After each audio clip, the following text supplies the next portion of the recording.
For years. And in fact, it came to fruition. And again, I can't say more than to welcome you to this and ask if you'd like to say a few words to the committee. Press the button, yeah, press the button and it's all yours. Thank you, Chair Davis, and thank you for acknowledging this whole committee and how much work and care has gotten us to this point. I'm so excited to be part of the committee. And I just want to say, even before COVID, it was a need to be redesigning and giving so much attention and care to State Street. And it took COVID to jumpstart it and to get the whole community focused, but it's really gratifying to see how far this has come and the commitment from council, the community, and for all of you here on your work. And I'm very happy to be here. Thank you. Great. Well, welcome aboard. Greta, can we have a roll call, please? Chair Davis. Here. Vice Chair Saxon. Here. Michael Becker. Diane Meester Black. Here. Hillary Blackerby. Here. Roxana Bonderson. Marge Caparelli. Roger Durling. Nadra Ehrman. Here. Robin Elander. Here. Megan Harmon. Here. Mike Jordan. Not present. Ed Lenvik. Here. Peter Lewis. Kristen Miller. Here. Kristen Sneddon. Suzanne Tejada. Here. Great. That takes us to preliminary matters, the opening remarks and announcements. We had a very good status report to council back in the latter part of January. And I know that Tess did a wonderful job presenting where we were at that particular point in time. I spoke on behalf of the committee and I put forward again the concepts of how Conklin's vision of place, history, and sense of celebration for downtown. I also brought up my three Fs of flat, flexible, and fun, and also I see it in the presentation today. So I think we're going to scratch the surface. And then I couldn't help myself but to say that today is where the rubber hits the road, because it really is where we're starting to really get into the details of basically the vision and the plan for the future. Tessa, would you have any other comments at this point in terms of opening announcements? Thanks, Chair Davis. I think you covered that really well. In addition to the council update, just wanted to let everyone know that we were also at the Access Advisory Committee on the day after, on the 25th. And then Mr. Bossi is here. He'll talk about interim operations for State Street in a moment. But the Friends of State Street is a group that's recently formed, and we're out on State Street doing some painting for the parklets. So hopefully you all have seen that. It was nice to be out there and see them. They were out on, I believe it was the 28th, and then the following week. And then going forward, we are looking at doing some sort of open house, walk-in meetings on State Street. Lilac Patisserie has offered their space for a couple hours, so staff will be there twice a week for a couple months between March and May to have conversations with the general public and then with different community groups about State Street as we're really embarking on this design process. So wanted to highlight that. I'll send more information as we get further along in finalizing the details there. And we have a really exciting agenda ahead. So I encourage everybody to participate. We're switching gears this meeting and going forward and really starting to talk about some of the design work, and a lot of what comes out of this meeting will help shape some of the 3 design concepts that will come back to the State Street Advisory Committee on April 17th for. So your input is really critical at this time and going forward. So I'm looking forward to the meeting. I think it'll be fun and exciting, and excited for the discussion. Tess, and we have agenda review coming up in a minute. You want to just, while you have the mic, just kind of do that at this point? Sure. Thanks, Chair Davis. So the first item we're going to go through, we've called learnings and proposed evaluation criteria. So we'll talk a little bit about some of the discussion that we had at council, very briefly, just what we've learned from the existing conditions and community engagement efforts. And then we'll talk through some key questions that really need to be addressed in order to move forward. We'll go through some examples of other communities. So Matt with MIG will do kind of a fly through of a couple communities, so you get to see on the ground what they look like on multiple blocks. And then we're going to talk about evaluation criteria. MIG's come with some of the evaluation criteria that they believe is really important for a successful space, but we want to have that conversation and make sure we're not missing anything. We can add or change things for that. And then we're going to spend most of the time on the second item on the agenda, which is on the section studies and the framework designs. So around the room, you'll see the different framework approaches that we'll walk through, and then you'll see some sections as well on the presentation. During the discussion, we'll break out into a couple of groups to be able to have those conversations in a little more depth. And both Daniel and Matt will facilitate those groups, and then we'll come back and report out. Great. Thank you very much. Mr. Bossi, are you here? You want to come over here, Brian? Come here. You got a microphone. Brian's going to do a State Street interim operations update. Afternoon, everybody. My name is Brian Bossi. I'm the Public Works Downtown Team Manager. Wow, thank you. And just here to give you a quick update on interim operations on State Street. I'll start from the top. Our design requirements that City Council approved back on September 20th went into effect on February 1st. And as Ms. Harris mentioned, Friends of State Street was a huge help with that, helping businesses get in compliance.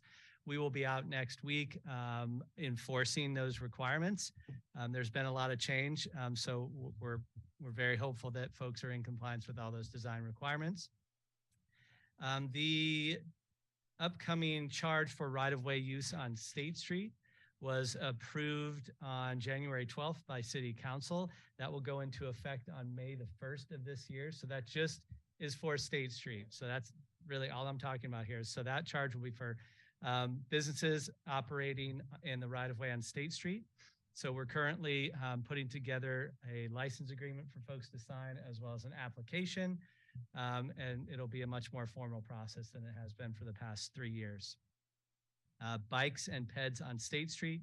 We continue to work on that. As you recall, the green lanes were removed back in October, I believe.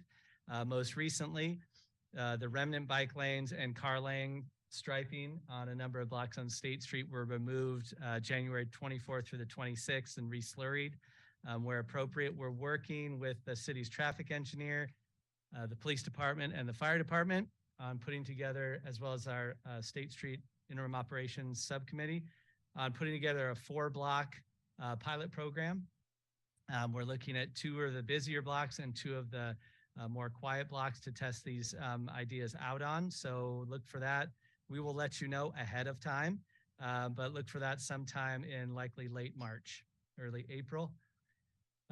We continue to also work on ADA enforcement on State Street. We were down to about only 1 facility that still wasn't compliant, but I think with the design requirements and people shifting their outdoor business facilities around, we're now back up to 4, but that's out of about 45. So we're working with them to get them in compliance. And then lastly, the next deep cleaning of the actual right-of-way, the street, the asphalt part of the street, will take place next week, and we'll be getting information out to the various businesses. I'm hoping if they are portable, they're expanded outdoor business facilities, they'll pull that off the street so we can get in the nooks and crannies. But that will happen over 3 days next week. So sorry, I didn't mean to fly through, but I know you guys have a whole lot going on. So. Any questions for Brian? Brian, thank you. Oh, here we go, Ken. Thank you for that report. First of all, have you started to get feedback from the restaurants on State Street related to how people may be responding to the fee proposal for the right-of-way, or is it too early for that?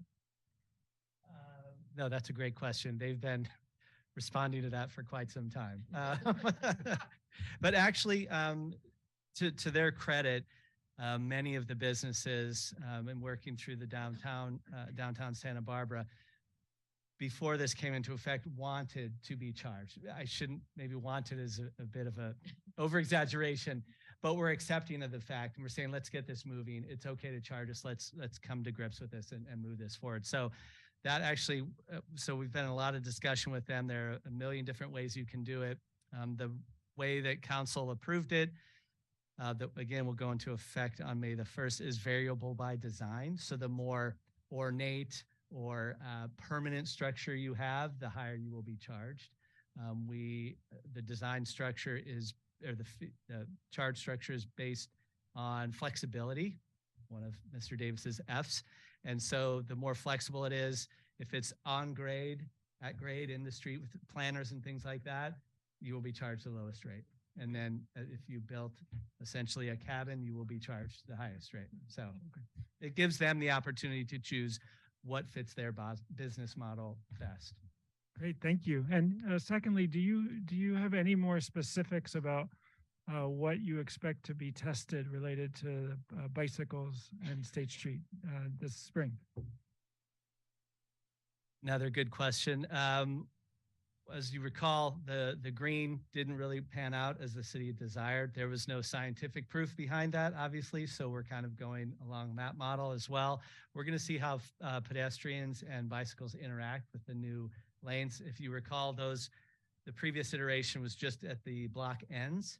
So these 4 blocks that we will be testing, the striping will go the entirety of these blocks. So we're hoping that humans kind of have when they see a line, they stay behind it, or some of them cross it.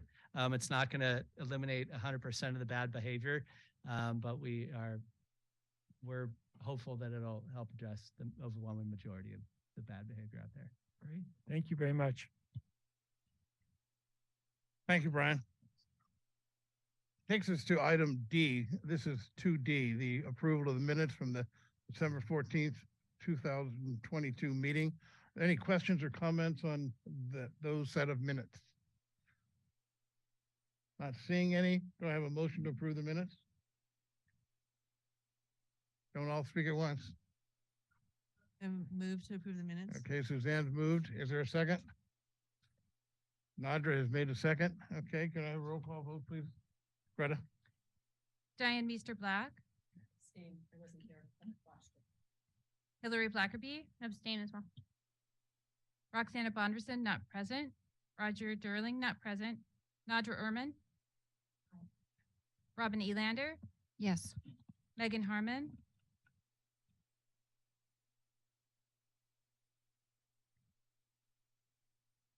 Not present. Mike Jordan, not present. Ed Lundvik, Yes. Peter Lewis, not present. Kristen Miller. Yes. Kristen Sneddon.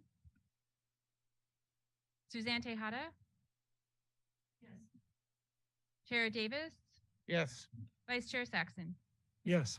The minutes are approved. That takes us to item E. This is general public comment. I have two slips to speak. I don't know if these are for this point in time or they're for the general item relative to State Street. This is general comment, really within the purview of the committee, but not on our agenda today. Well, everything's on our agenda today, so that's a hard one. I don't know. Liam Gallo or Kirk Gilbrecht. Do you guys want to speak now or do you want to wait till you've heard the presentation? I'd like to wait. Okay. Yeah, I'm here, I'm on the board of Hillside. One moment. I'm just gonna get you a microphone. Hello, yeah, Go Kirk ahead. Gilbert. Hi, I'm Kirk. on the board of Hillside House. Many of you are familiar. We're residents with individuals with disabilities. And it has come to our attention, often our residents, are in outings down on State Street and some of the difficulties that have been encountered with compliance with ADA, plus the interaction with many wheeled vehicles going by much faster. And of course, an importance is that all individuals are able to enjoy State Street. Also, access to a lot of these parklets has been inhibited for individuals in wheelchairs, walkers, if they're blind. And so really being a voice for them, the importance of compliance, of interaction with wheeled vehicles, the ADA compliance within the business and the parklets to make it enjoyable for all. Great. Good. Thank you for your comments. And Liam, I'll come back to you when we get after the presentation. That then completes the preliminary matters, takes us to the agenda items. First item, item 3, is A, learnings and proposed evaluation criteria. Tess, do you want to introduce our consultants? Sure. Thank you, Chair Davis. So we have with us Daniel Isofano, and then we have Matt Shawaker, both with MIG. Really happy to have them here today. They're going to run through the presentation for the rest of the time, and they'll lead the discussions with us. And so I will pass it off to both of you. Very good. Thank you, Tess, and thank you all on the SSAC and community members. We're happy to be here again to move forward on the Santa Barbara Master Plan, Create State. We're excited to report to you some of our learnings and insights from the huge community outreach effort that we were able to place, and also a lot of workshops with the design community and many others throughout the process. As Tess said earlier, this workshop today, this meeting today, is really to lay the groundwork for several alternative constructs that we're going to bring back and study in more detail. So this is sort of putting together the kit of parts to make those alternatives. And we're going to go into depth on a number of topics based on the graphics that you'll see presented here, and they're on boards.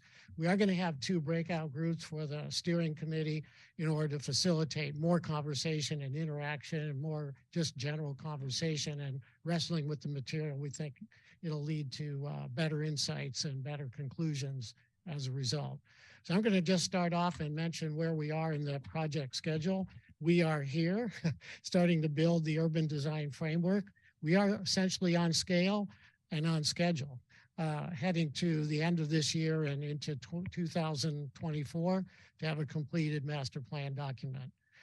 The vision elements that we heard very well, loud and clear from talking with the community out there and also jiving with the city council comments where we started way back when. And we tested that with the community, creating a safe experience, bringing people downtown and making it centric, economic revitalization, recapture, reestablish downtown's identity, design for our local people and facilitate housing downtown. You can see how many times, how many mentions were given based on the length of those bars.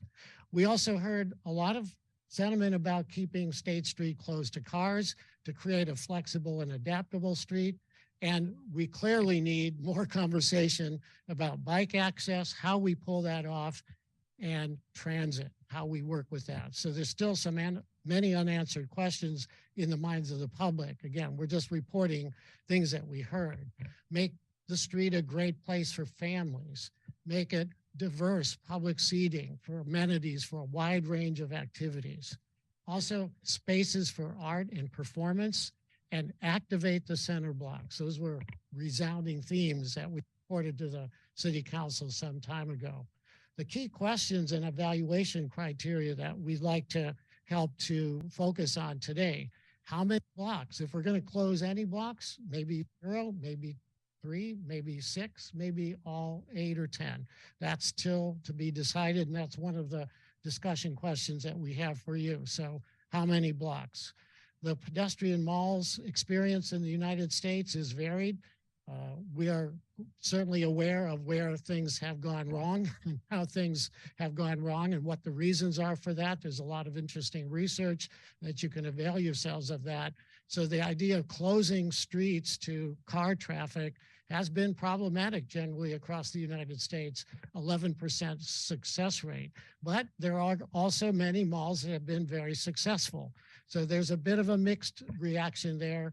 And the APA study in 2020 showed that a lot of change has happened there in over the past years when these were tried as a way to bring downtowns back in defense based on the malling of America that was happening. Ironically, malls are now shutting down and being destroyed. So people are rediscovering the value of public space in the outside and the outdoors. So it's interesting what we learned from those studies. Short length, most successful pedestrian malls, tourism, proximity to beach and or a university were keys to success. Interesting. Well-planned and extensive parking adjacent to the mall. 3rd Street Promenade in Santa Monica is a great example of that. Coordinated management and operations, very essential. And that's something the International Downtown Association has promoted over the years. And it's been a very successful turnaround for American downtowns. Heavily programmed activities and strong anchors that draw pedestrians. Those were keys to success from a lot of that analysis. Public space becomes the new anchor tenant, essentially. So how do we make that public space active, interesting, dynamic, a magnetic destination that attracts the widest variety of visitors to State Street? All ages, all abilities, 8 to 80. All times of the day, 18 hours a day, weekends and weekdays. We have to think about the programming, how it varies from season to season as well, and inviting all Santa Barbarans to the table, reflecting our culture and heritage, which is really the authentic base for State Street indeed.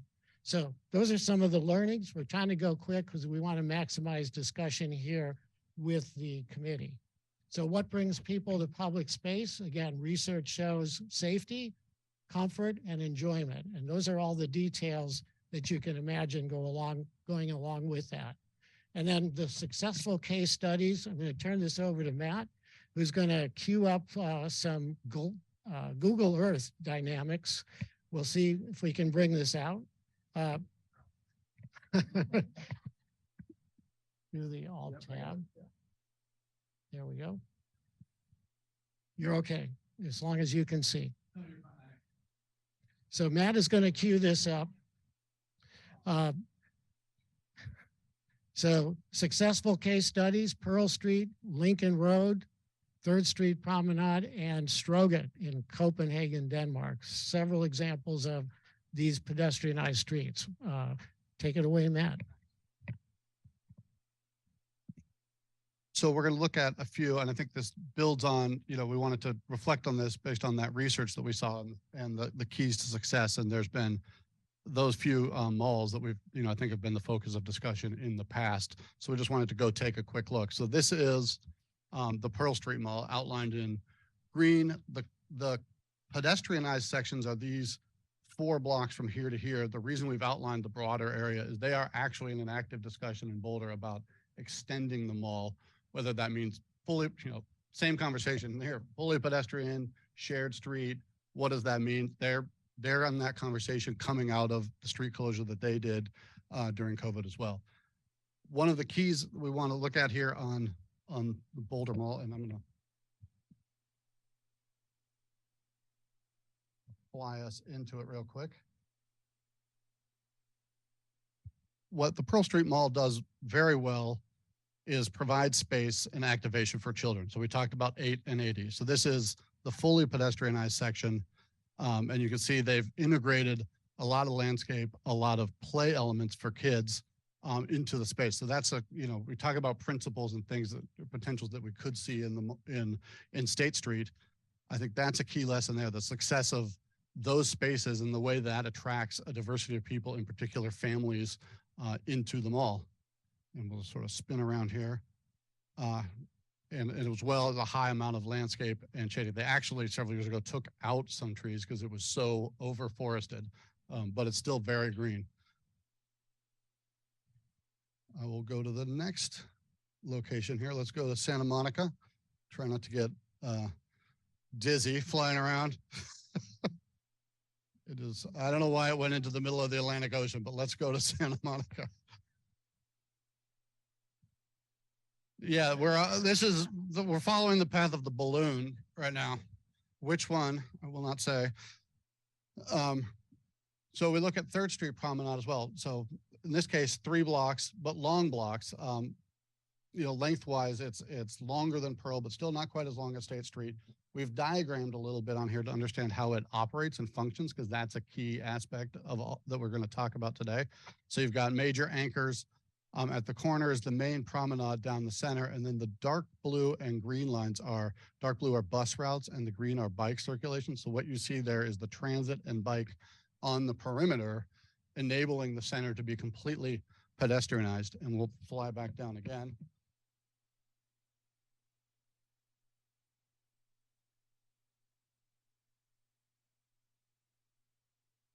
Hopefully.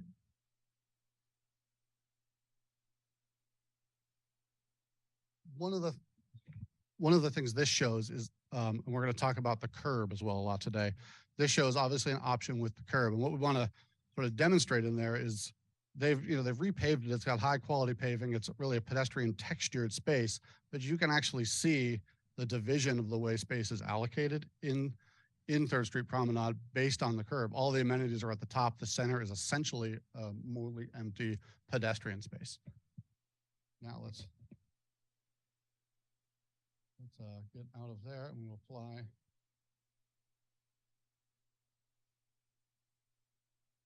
to Miami, back in our balloon.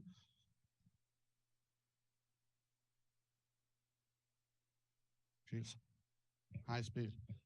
So this is Lincoln Road, if anyone has heard of it in Miami. Another highly successful pedestrian mall. I will close this guy so we can actually see. This is 8 blocks long. So there are a few examples out there of 8 block long pedestrian malls. This, Charlottesville in Virginia, is also 8 blocks long. One of the keys in this, it's entirely pedestrianized as well. The bus and bike circulation around the perimeter, and you can see the incredible amount of parking that anchors that and brings people into that, enabling those 8 blocks to be fully pedestrianized. We go down into there again.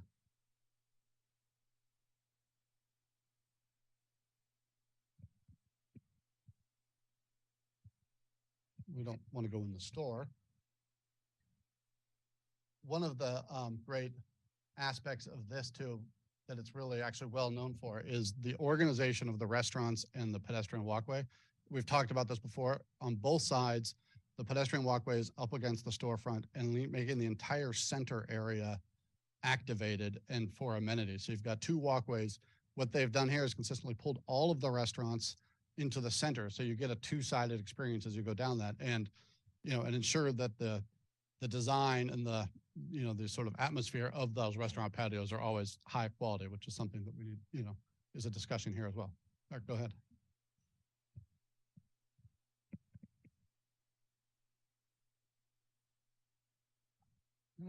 I will try and see if Google lets me. Well, yeah, it only goes where Google's walked, right? So you can see there. Yeah, that'll take me a little bit farther down. Hopefully, it won't take me sideways, sadly.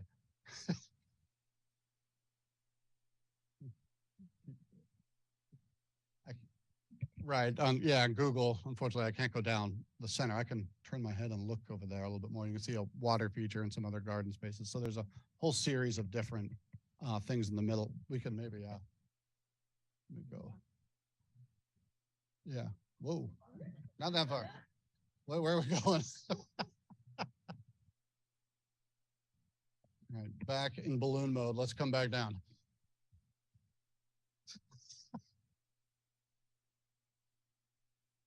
Okay, let me see if I will zoom in here.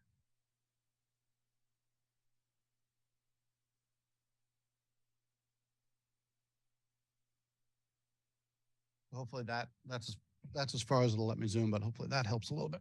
So you can see, the restaurants there, and then some more public amenities, gardens and other spaces. And then the last location, while we're getting our frequent flyer miles, we're going to go to Copenhagen. Yes, please. The quad workout. And the reason we wanted to look at the Stroget in Copenhagen is it is a pedestrian mall. It is actually closer in length to State Street, still not quite as long. It has a good lesson in it. It runs from this plaza through here all the way to the, I'm not going to pronounce that right, the Rådhusplatz, so it's this whole section. One of the things that's really interesting about it and a good lesson is it's anchored periodically by a plaza. So it's not a continuous single experience. It's a series of experiences that are anchored by the plaza. We can jump down into that, but it's mostly actually a hardscape space.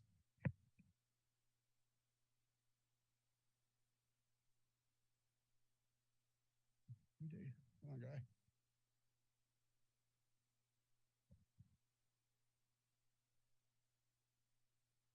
And it shows, basically a flat, I'll say flexible and fun. I heard that term.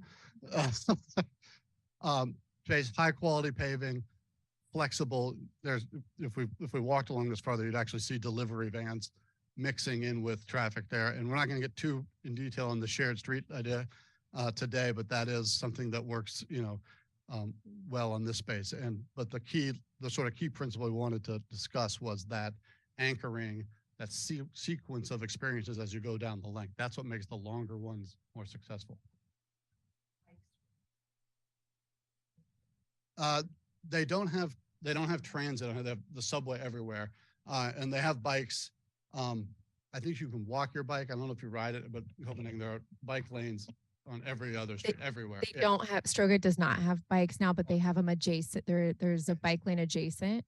The Miami Beach one was interesting. Lincoln Road started with a bike lane in the when it was constructed. I believe it was timed until a certain period of time, and they've since changed that as well. So they no longer allow bikes. They no longer allow bikes. So those are our sure. Uh-oh, you're asking me. Let's see here. Dizzy. Let's go. And just as we're getting the map back up, if everybody, as you ask a question, if you don't mind just grabbing a mic nearby and so that the people online can hear. I think we're having some difficulty right now with that. So as you look through the plaza, they're also fairly, flexible, classic European plazas, right? I think it's interesting. None of these do all of the things we're talking about, like the spaces for families that are fixed. If you go to the Strogat, you'll see things set up and different events all the time, and each of the plazas are sometimes in the streets. You see a lot of activation happening, but the reason we picked those four was Boulder with the family friendly, that sort of deliberate invitation and facilities to bring kids and families down there. This one really about that sequence of experiences, Lincoln Road, the way it's organized and the way the pedestrian and walkways are organized. So we wanted to sort of emphasize those. And then also lastly, of course, 3rd Street and the impact of a curb. Was this formerly an open street? It was a regular street in the, forgot exactly the time frame, but I think 80s, really, if you've heard of Jan Gehl, and all of his work as a social sort of architect, and, public space advocate, he championed this in Copenhagen, and they pedestrianized it. And it's pedestrianized a short section, and it's actually grown and grown and grown over the years, and they continue to add to it into the whole network downtown. Population size for each of these cities is pretty diverse. Is Boulder the most comparative? Do they have approximately the same size city as we do? Population-wise, Boulder is the most similar. Yeah, we did look at the population of sort of the core district of Copenhagen, which would be similar, but obviously, all told, it's a larger city. Thank you. Thank you. Can you hear me okay with the mask on? Okay. My curiosity was about how many blocks this particular Strogat Street is and how many plazas you would consider as experience holders. Yeah, it's being a European city as it is, blocks are a little harder to count. I understand. You can just give me an estimate of what you might. Yeah, but it's about, I believe it's about 3,800 feet long, which is about 300 feet shorter than 8 blocks of State Street. They're both about 0.8 miles. It's pretty close to the size of the 8-block closure that we have on State Street today. So this is comparative lengthwise. Yes. Excellent. Thank you for putting it into perspective. No problem. And how many plazas would you say are on this path? Did you say there was 2 anchors at the end and 1 in the middle? There's, I'd say there's 4, maybe 4.5. There's the 2 anchors on the end here and this one all the way down here. Yes. And then as you travel along, there's a small sort of plaza there, larger one here, and then the last one right there. Thank you. Sure. I think that's it.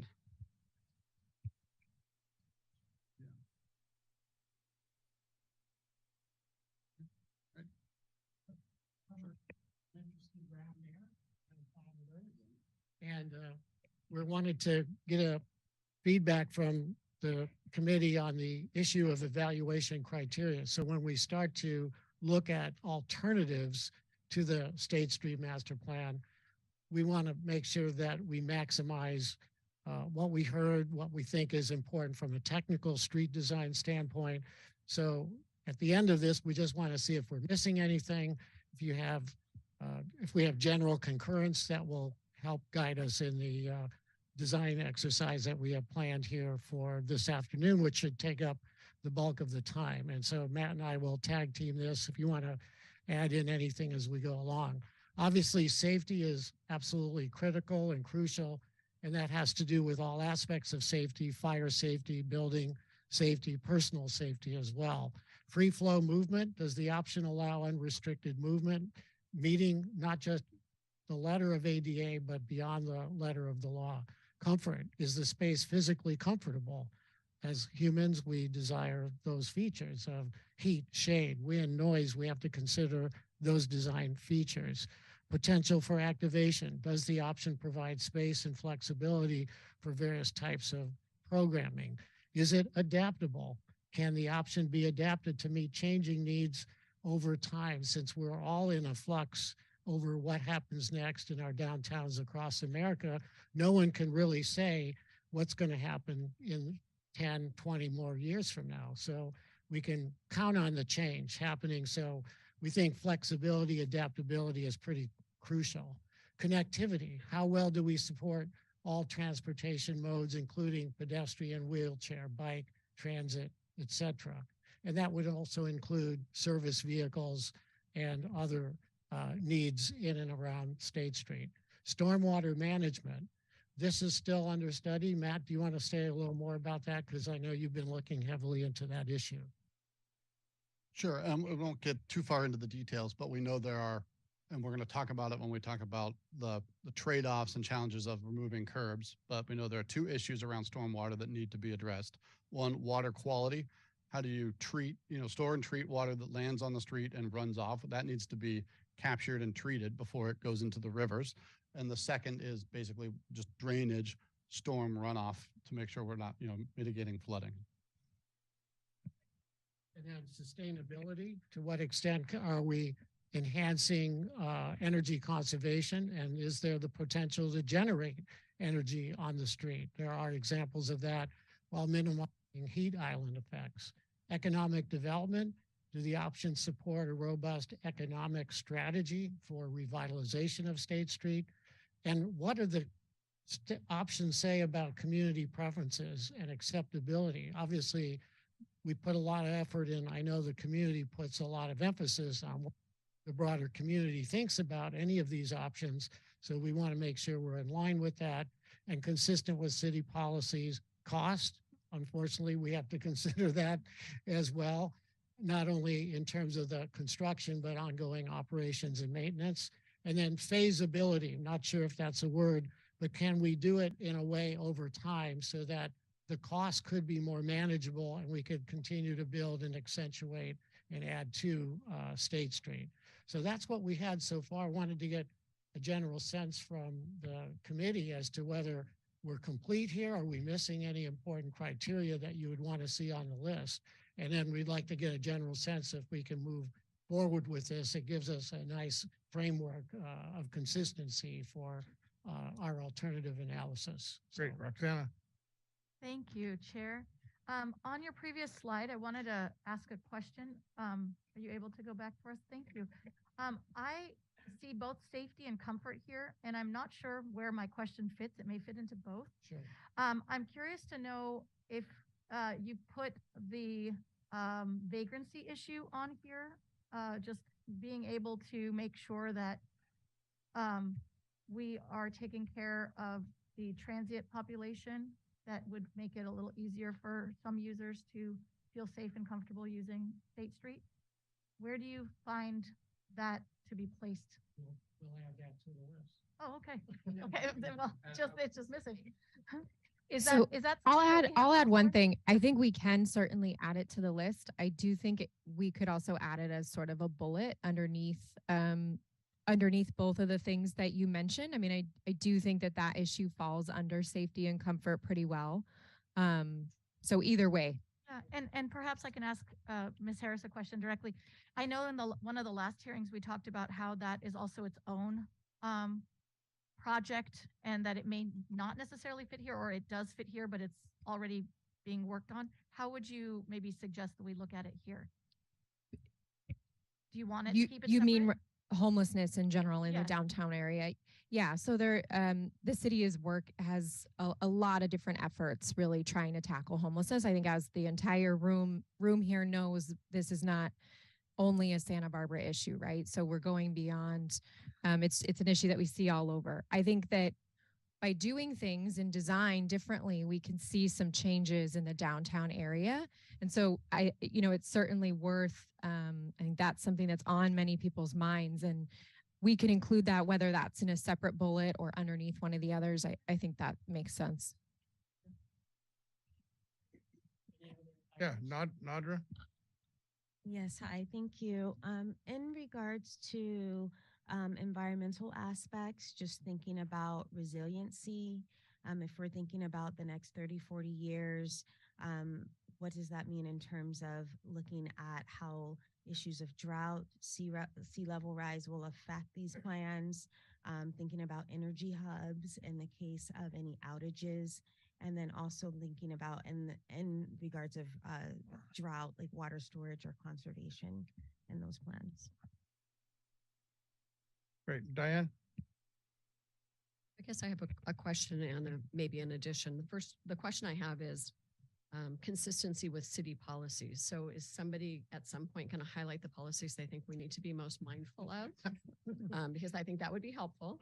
And then the second issue I wanted to raise is how does housing fit in? Because one of the things we talked about is wanting to have a more consistent population downtown to support activities. And one of the ways to get a more consistent population downtown is to have more housing downtown. So I wanted to add that in some way. Do the options support that, promote and the desirability of people living along State Street? Okay. Daniel, I'll just go back to the flow chart that you have. At this particular point, we should be looking at the stormwater mobility framework, equitable universal access, historic resources. We haven't talked about that. We've talked about economic, housing, and homeless strategies and sustainability and resiliency. In the program, it's all basically supposedly feeding into the urban design framework that we're talking about here. Absolutely. And one last comment, and I like your word feasibility, because I think about that, and it's the hardest thing that we have here. I think about just our downtown that we have today. That didn't get created in a decade. It took 40 years to build just what's there today.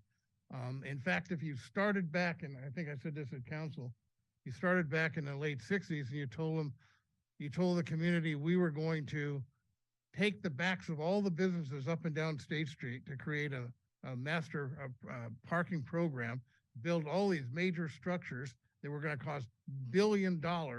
Maybe people would say there was no way you could do that.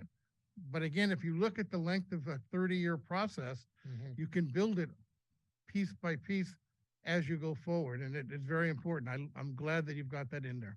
You know, I like to call it 4-dimensional planning. Yeah, there you go. Time is the 4th dimension. Time you is the can't fourth get it dimension. all done in just a short period of time. Yeah, Matt? You mentioned, when you started, you mentioned a couple different criteria or topics, and I was trying to write them down. So I was hoping you could. say Again, them again. they're just the ones that are within the chart. perfect, Again, yeah. we haven't really talked about them. Ken and I have always said, where does housing and homelessness fit into the equation, and how do we do that? Yeah. I think- Kristen? Yeah. Oh, sorry. Chair. Go ahead. Oh, were you talking to me, Yes, Kristen? ma'am. Oh, thank you. Okay. Just to add to historic resources, and I'm really glad you mentioned that. But there's also sort of the category of aesthetics, celebrating the architecture. I think that's one of the biggest pushbacks we get, is that we can't see the beautiful architecture of the buildings. And then along those same lines, the Paseo network that is in place, and that's historic, but also it's really unique to our city. And so how do the Paseos come in? And that goes back to the sort of original idea of a master plan. The original impetus was highlighting the architecture and the Paseos. Excellent points, and these are all additive. So we're expecting a lot from this future design and how State Street should perform. That's okay. Robin.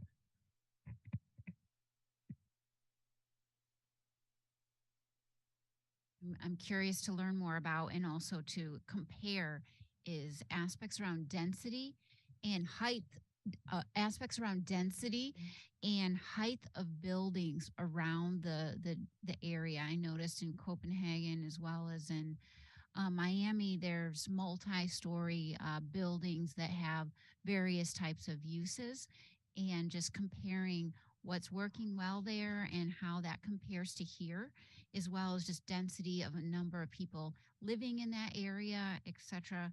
And then the tourism base that they have versus their population would be worth discussing and studying. A couple, and as well as signage and wayfinding and neighborhood placemaking, and how those other places do that well, and how we might learn from that.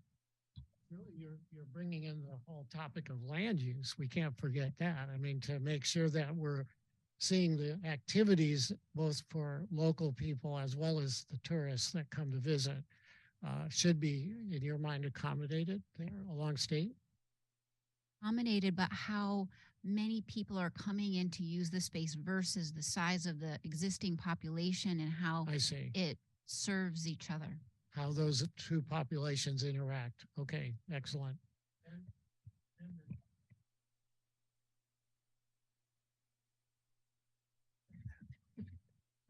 Thank you. A few comments. First about feasibility and activation. So a question I think is really important is how, if activation and programming is key to success, which I would think that it would be, how long a closure could we program and activate in a dynamic way? And my guess is that there's some answers to that question. And also related to, a lot of good things, and you've talked about it with some of these examples elsewhere, started smaller and grew as they matured. And so if we start small, there's still the question about what do we do with the rest of the closed street right now. And to me, it's not clear, what is the answer that leads to the most vitality for the rest of downtown. So that's a feasibility question. Yes. And you're presaging one of our key discussion questions this afternoon as well about the length of the closure. That's a huge thing for us to tackle. A second thing that you mentioned is integrating with a robust economic development strategy for downtown. And we haven't really talked about what that is. And I hope we'll have the time and space to do that, including like what is the role of local retail versus national retail, and what is the change in use of buildings, for instance. So I think we need to make space for what that actually. We don't want to just give lip service to this question of economic development. And then third, under comfort, just some basic comforts about places to sit and issues related to bathrooms. It seems to me they've been on every list when we hear from the public, they talk about places to sit and bathrooms. Well, and William White, the very beloved urban sociologist, said people sit where there are places to sit. He made that observation by watching people. So that's a key factor for sure. Roxana. Thank you, Chair. I always get excited about the design aspect of this, and we get really, into all these little details, but I'm going to put on my planner commissioner hat. I'm the liaison to the planning commission here. So my question has more to do with maybe the process and how much of your evaluation criteria is linked to how, as a city, we have to look at our city charter and the process it may take to shift or modify or change the ordinance, or if we're looking at structures, how are they zoned? If we want to do change of use that was brought up, what is the process to that? How long does that process take? I mean, if you guys pay attention to the processes that go through from staff, from an applicant or within the city itself, from a staff standpoint, coming to planning commission, coming to city council, that's a really long process. And I'm hoping that you guys are taking that into consideration, because I'm sure you are, but where does it fall in the feasibility of all this? I know that housing would need to be at a high priority for this conversation, because although we have discussed changing the overlays to accommodate housing, we're not necessarily set up, building by building or block by block for the change of use, for all the things that go into making that structure, converting it or changing its use or whatnot. I know that you want to answer that, so would you mind answering it? And then I can ask the second part of the question. I don't know if I could answer it. I would ask city staff on that one, because you're talking about well-established, policies and procedures. Yeah, I think it's a great point, and that's really going to be some of what this committee is working on. Part of just going back to the consistency with city policies, the intention of that was really to recognize that we have existing things already in place, like El Pueblo Viejo guidelines. We have, pedestrian master plan. We have other lots of other existing policies and documents that can really help us through the process. I think there also could be a point in this process where we may, sort of question what is the next step and what does change look like? And so that I don't have a great answer for that, but I think that's something we'll have to look at, particularly as we're going through the implementation side of this. Hillary? Oh, yeah. So I just want to clarify this evaluation criteria. This is about like design for downtown, right? Because obviously the master plan itself is going to have all these, housing and all these other pieces. But is that when we're talking about this actual evaluation criteria, is that what we're talking about today?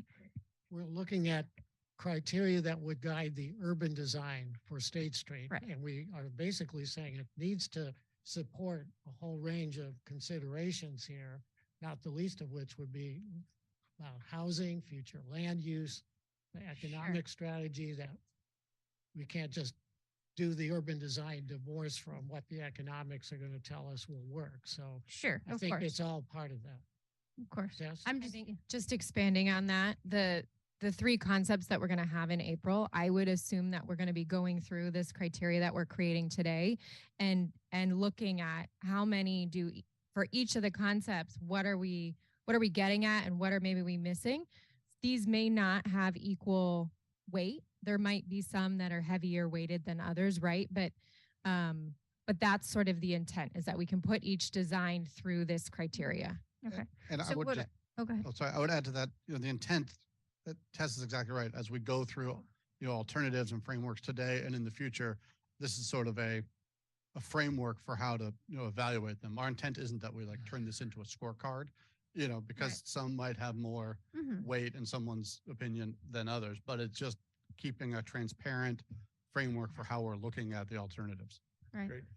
So oh, go ahead. I'm gonna go to, are you done? I'm not. No, Oh. it was sort of like queuing me up to make sure I know what I'm actually giving feedback on. So, one thing to mention, I agree with a lot of what's been said, and I think that comfort and sort of adaptability with regards to climate impacts, like there are trees, which is great, but increasingly like shade structures are going to be important for folks, and yeah, avoiding those heat islands. And then the free flow of movement and beyond ADA requirements, really, I think looking at universal design, right, which is there's a real thing, it's a real concept.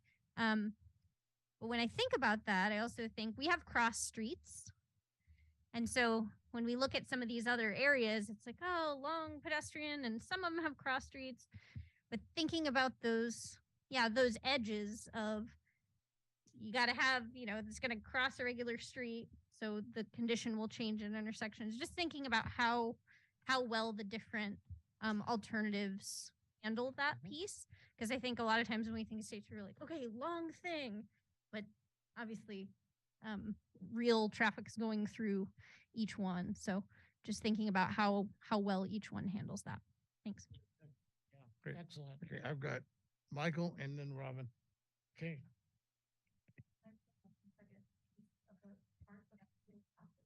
Please.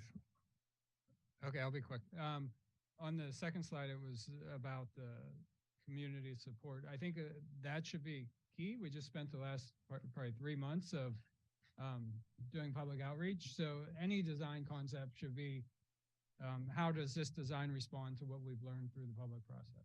Thank you.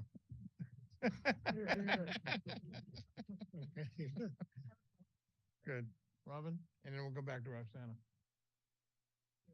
I was just thinking more about the safety element, and just thinking more about comparative to other cities. What does it take to ultimately create perception of safety? So number of staffing, police officers, safety personnel, how do they move throughout the space? How do they function day, night, evening, et cetera, and how does that all actually function so that we can compare and make sure that we have the right conditions to support the space?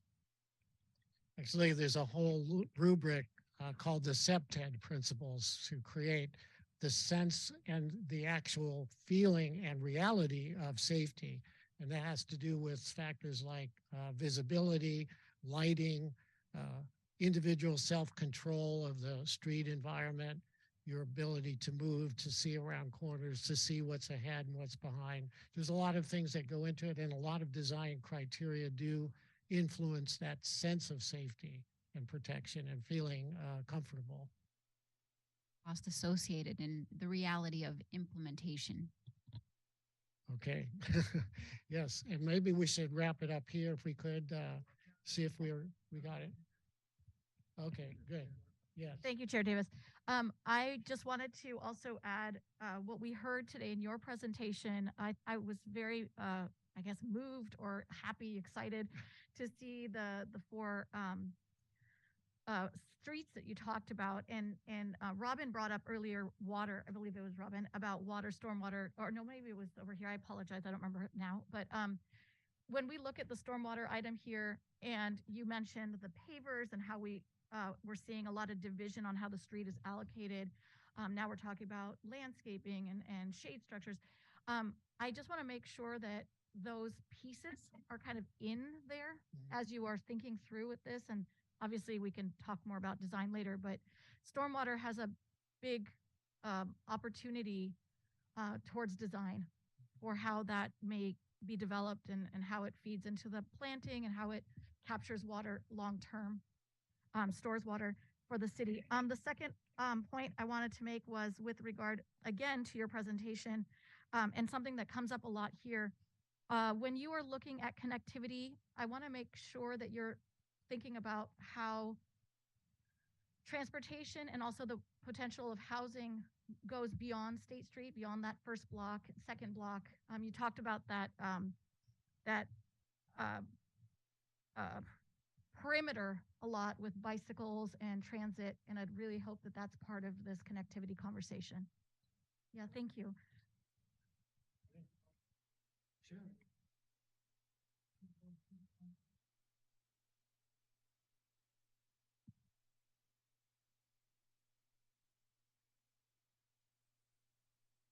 Restart public comment. I know we have a lot of members of the public here. If you'd like to comment, we have some blue slips that you can fill out, and then we'll just have you come on up. And Hello, then we'll everybody. First of all, this committee is really cool. Thank you all for your work. Gosh, I want you to continue to do this work with community engagement at the center. I think that that's really encouraging. Your solicitation for public input on state was well received by me. I think that shows really good intentions. I like the questions that you had on there, and I very much enjoyed the presentation today. The comparison to Santa Monica struck on a personal level, where I grew up in the Mojave Desert with no walkable community to be seen within 150 miles. We took trips to Santa Monica specifically to get that in our lives. What I remember from Santa Monica as being very striking was the sculptures, the art, the dinosaurs with the water coming out of their mouths, the buskers, everybody, performance pieces. Really important, I think, to having people be attracted in a tourist way. As a local, I have enjoyed state primarily as a way to escape COVID-19 quarantine. I had a newfound love of biking. That was the way that I enjoyed state the most. Going down that center lane on my bike has been life-changing, just seeing the trees and all that, and being in community. Speaking of being in community, I have a library card now because State Street was closed. I'm more engaged in the community. I got my P.O. box where I did, right there off of State and I think Canon Perdido. I got my P.O. box there because I was able to like get there from my house downtown. I think that State Street's closure is doing wonders for people in ways that we are quantitatively tracking and ways that we're not going to be able to see until people are explaining to their grandchildren how impactful it was, decades down the line. Really quickly on the subject of homelessness, if you're concerned about vagrancy or transient populations and integrating that into your plan, you need to support non-restricted homeless services done by those like the Good Samaritan Shelter and by the county. You need to not be resistant to letting those services exist, mostly because I feel as though there is this rhetoric where if you have homeless services that will attract homeless folk. That is not true. Like by data, by HUD, not the truth. Also, affordable housing, that will help. Jim Cannell. Jim? Come on up. Can't get you on the mic. Can't get you on the mic. We're online. People gotta. If you want to stand and sit. Just a few quick comments. One is that, in your own analysis, you appear to be leveraging the future of State Street based on a success rate at best currently with the current numbers the way they are, although you indicate they're improving, of 38%. For me, as a retail owner, the largest retail owner in Santa Barbara, who also represent other owners, we have not been contacted for our opinions. We have also not been present for most of these. And so you don't have the support that you think you have from the outreach to the community, because my retailers are not for the closure of the street.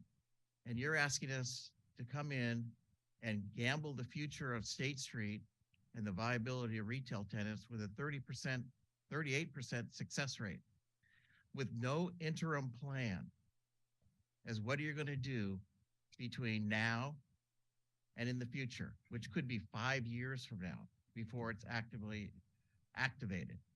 So what do? Is it status quo? Everything remain the same? Because if it is, your examples of success rates on your board, you point to 3rd Street Promenade. Are you aware of what the vacancy factor is in 3rd Street Promenade today? And what is it? I don't have the percentage. It's 40%. We're working with It's them 40%. on the reactivation. It's 40%. You know what the vacancy rate is in Boulder? No. You know what the vacancy rate is in the other examples of the US cities you mentioned? I think you should do your research, because if you do your research, you find that the vacancy rates of those areas are significantly higher than what we have here in Santa Barbara, which is 25%. And we're leveraging our future based on a 38% success rate with no interim plan. I find that very disheartening and very concerning. And if I was a retailer in this town and being able to attract retailers in this town, this is not what you want to represent. Guido Apizzi? Guido, you gonna come up?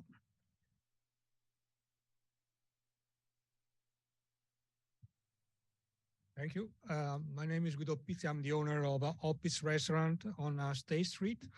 I have a couple of comments as well. The first one, it was already discussed earlier, is about the length that a future promenade should have.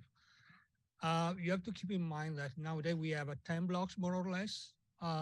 If you decide to go for a shorter portion, introducing 4 or 5 blocks only, you have to consider what the dramatic impact on the other blocks, businesses will be, because all the other will suffer of a terrible penalization. So that is extremely important.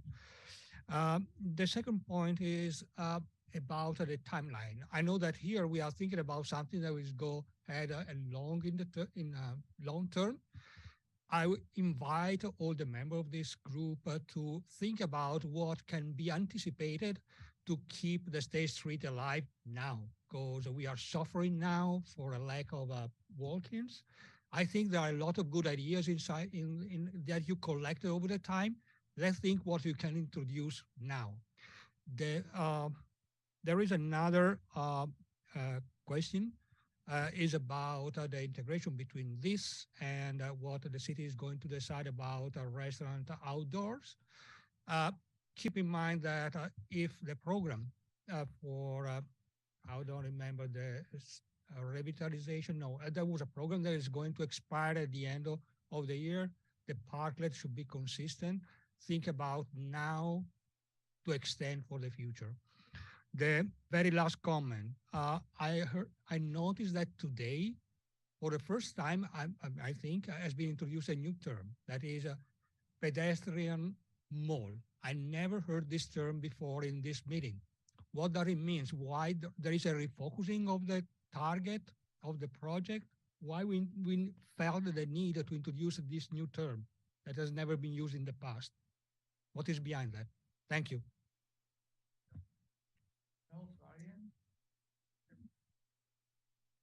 Fine. I'm Mel Sayoun. I'm a resident interested in what happens in our city. And what I have seen looking at the existing State Street Promenade is that we really have two different districts. We have a section from Paseo Nuevo to the freeway. It's an entertainment district. It attracts tourists, it attracts young people, has nightlife. Then we have another district, which we call the Arts District, which is from La Arcada to the Arlington. And that attracts a lot of local people, arts-oriented people, maybe more senior people, needs. And the two areas have really quite different needs. The Arts District, I see the need, for example, for more handicap access. In the Entertainment District, there are perhaps more significant problems with loiterers and the unhoused. And so I think we have two different areas, two different cultures, different sets of needs for each one. And then the third point I was make is that in between La Arcada and Paseo Nuevo, there's just not a hell of a lot happening. Thank you. Last speaker will be Steve Palladino. Steve?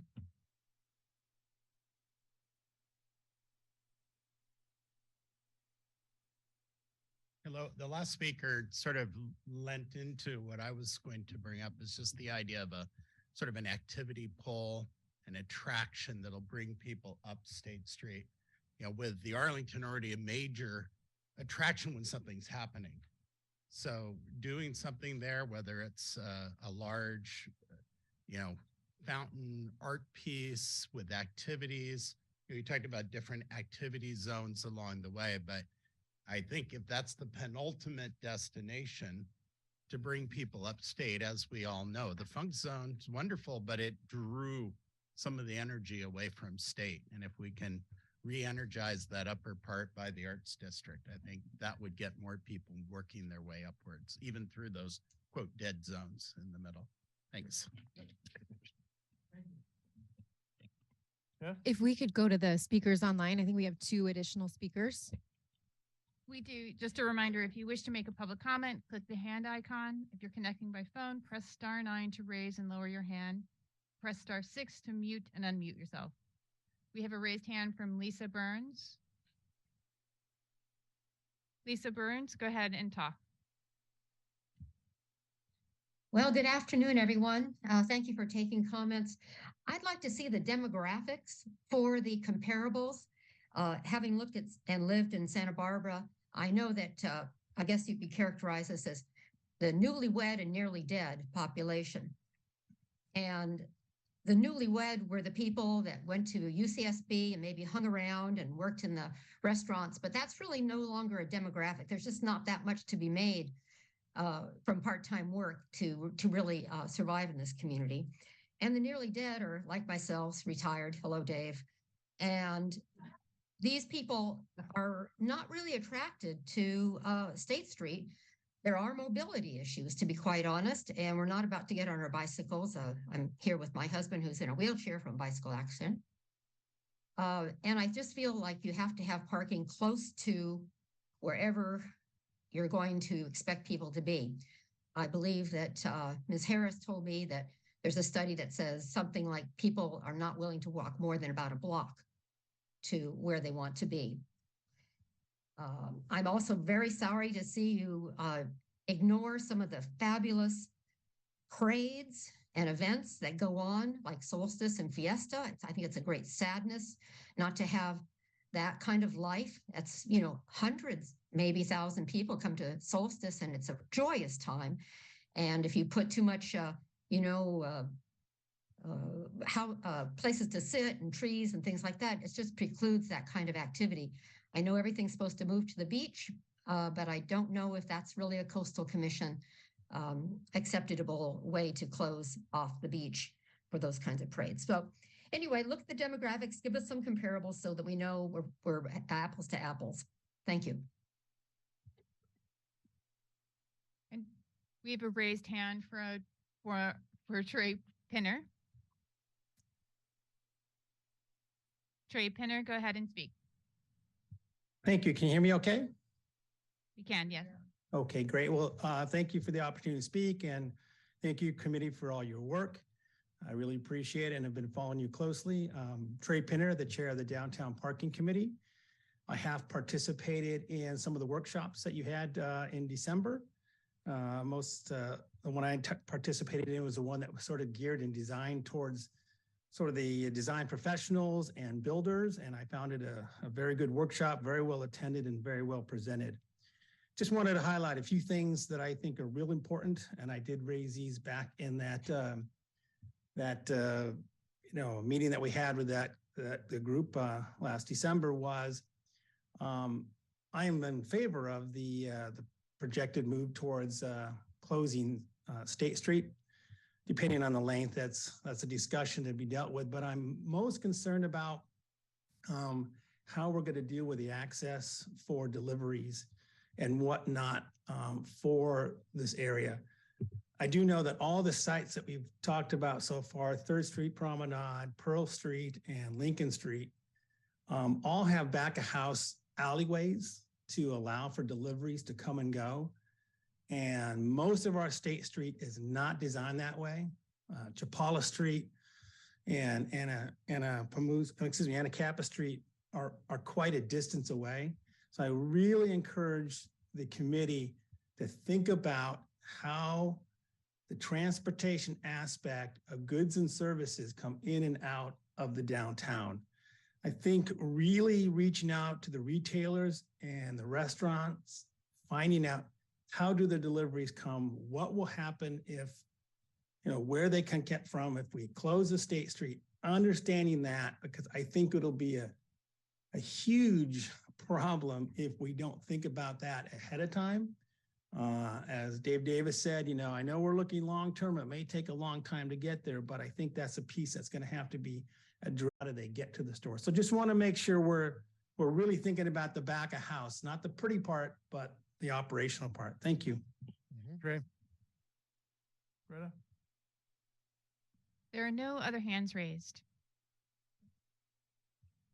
Daniel, Tess, where are we at this point? We are ready to move into street section studies and the next part of our workshop. This is a prelude to the group breakout discussions. Maybe just a quick comment.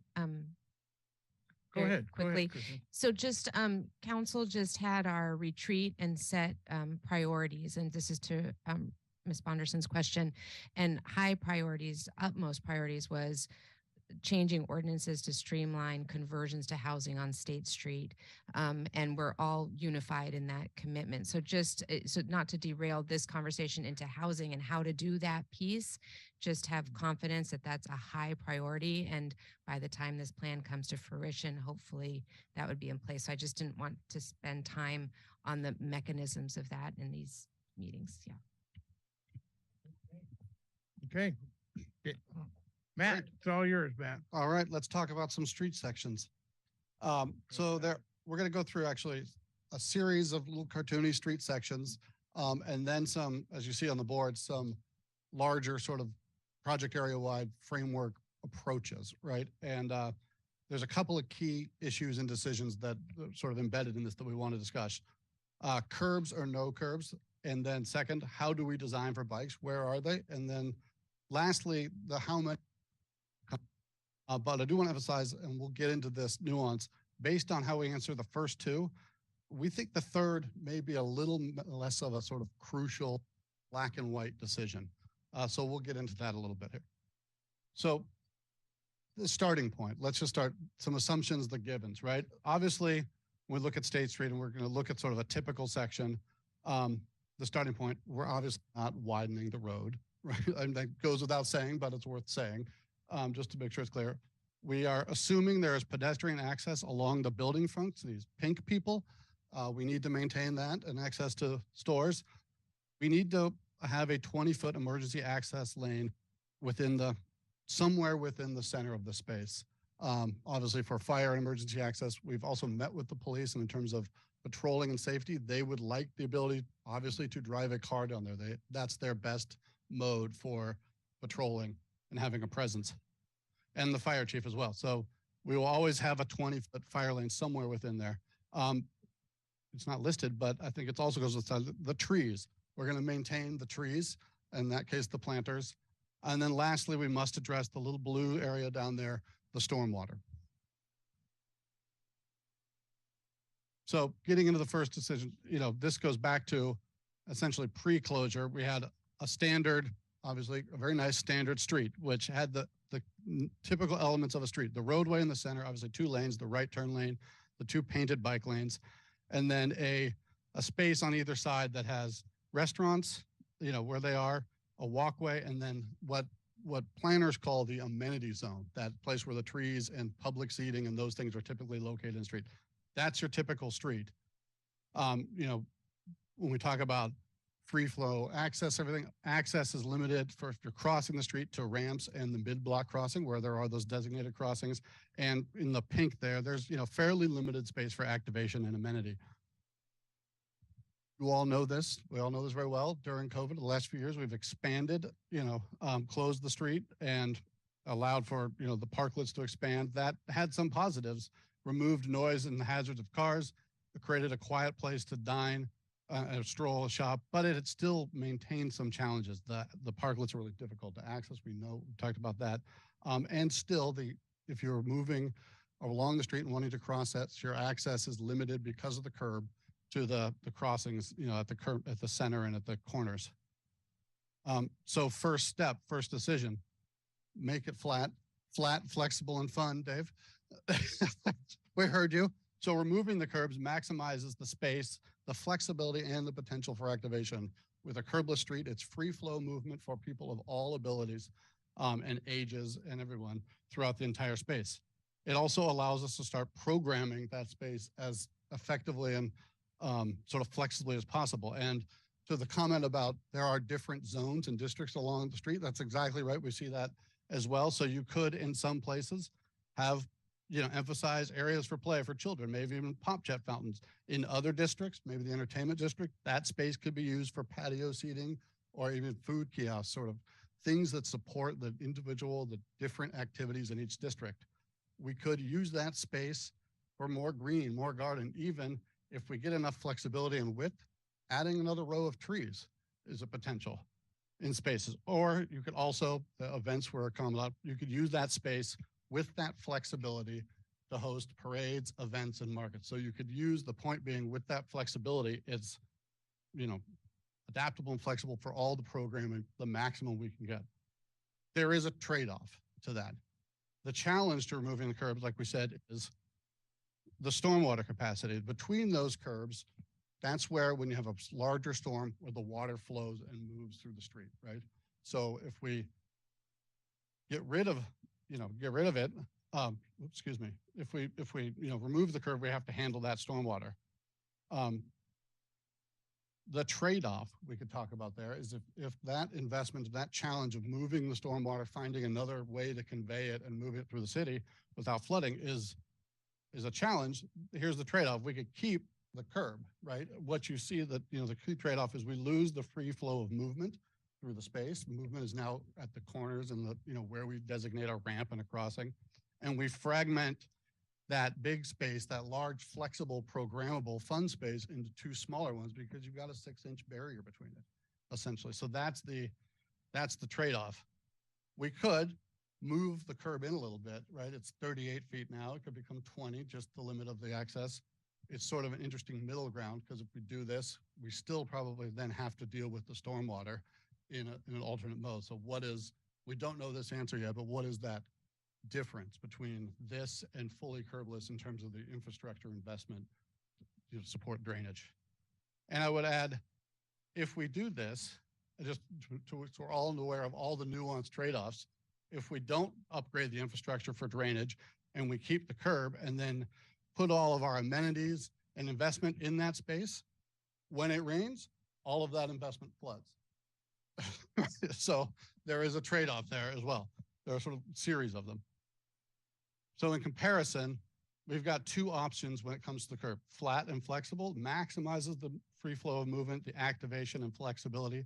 and it's adaptable to near and long-term needs, which we'll talk about at the end. Inhabit the street, we're calling it. Keep the curbs or move the curb in a little bit. You maintain some barriers to the movement. We reduce the activation potential because you're fragmenting that space. And the basic principles, the more contiguous space we have, the more flexibility and potential we have to activate it. And it's still adaptable. You can still have vehicles traveling. Right. Yeah. Doesn't necessarily be Right. forever and ever. Right. Okay, so to say flexible, meaning in all ways. Exactly. With, Yeah, please. without getting into a lot of detail, what does it mean to go flat in terms of stormwater? I mean, what kinds of things would need to be done? Because I don't understand So how that would be handled. we are just generally. there's a lot of different things, and we're actually studying what is the volume, what's the overall watershed. We know, the stormwater comes from on the page north or like east. Everything to the south of that is moving away from it. What it could mean potentially is there are some stormwater pipes under state, in some places there aren't. It could mean upgrading or adding a pipe, and that the complexity of that is, what is that investment? How does it fit in with other utilities that are in that space, right? But it also adding green space and other things also slows that and allows us to store it. So there's a layered approach there. Thank you, Chair. In either option, or I should say in both options, I would assume that there would have to be a general upgrade to the infrastructure in either format. So if we are raising the ground level to meet the existing sidewalks, you could still find the space you need below for the infrastructure for stormwater. Is that correct? So the flat and flexible could still accommodate your stormwater solutions under the surface of the center? Right. And so there's a couple things we're looking at. Conceptually, yes, the simplest answer is the water that is conveyed between the curbs needs to go into a pipe, right? And the more complex part of that is, where does that pipe fit? Because there are a lot of other pipes under the road.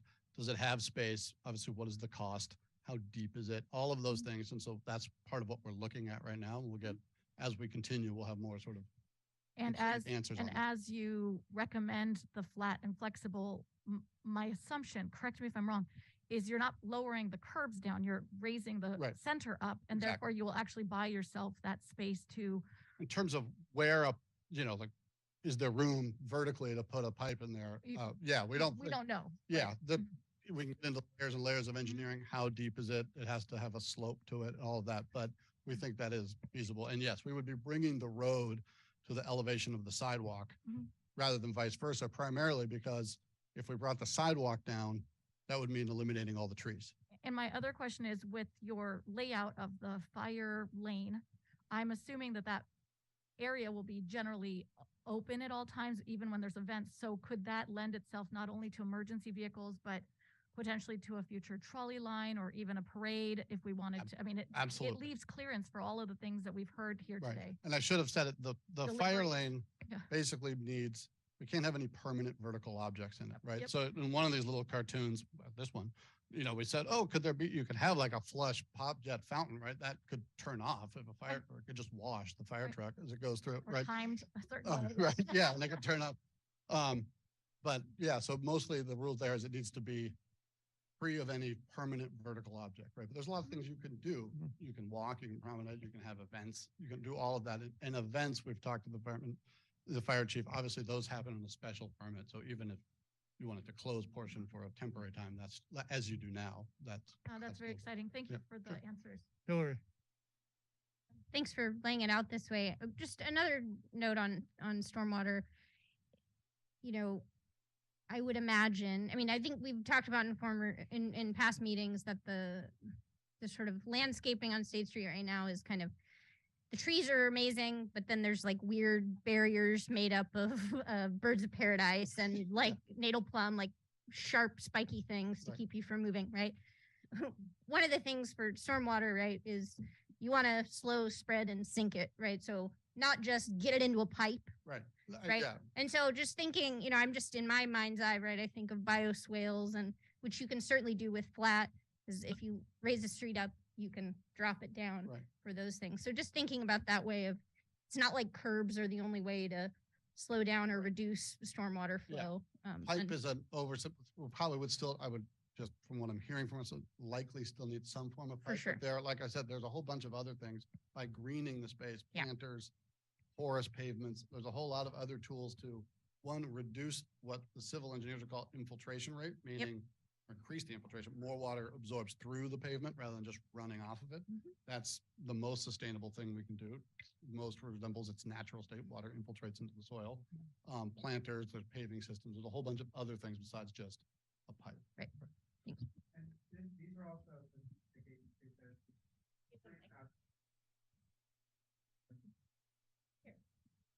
right, because the street's not flat now. It's got a little crown because it angles to the curbs, right? And even we've noticed the cross slope on the sidewalk areas. Some of those may be a bit more steeper than kind of ADA compliance right now. So again, a flat curb doesn't mean that it's, 0% slope. It could be angled at a, 0.5% cross slope, which could be enough that there isn't needed any piping with other strategies like bioswales to Flat. slowly move water in the Flat is in quotes. Nothing is actually flat. It always has, a 1 to 2% cross slope. Yeah. This is Ryan Krasinski, one of our MIG designers, part of our team. So go ahead. Hang on. Okay.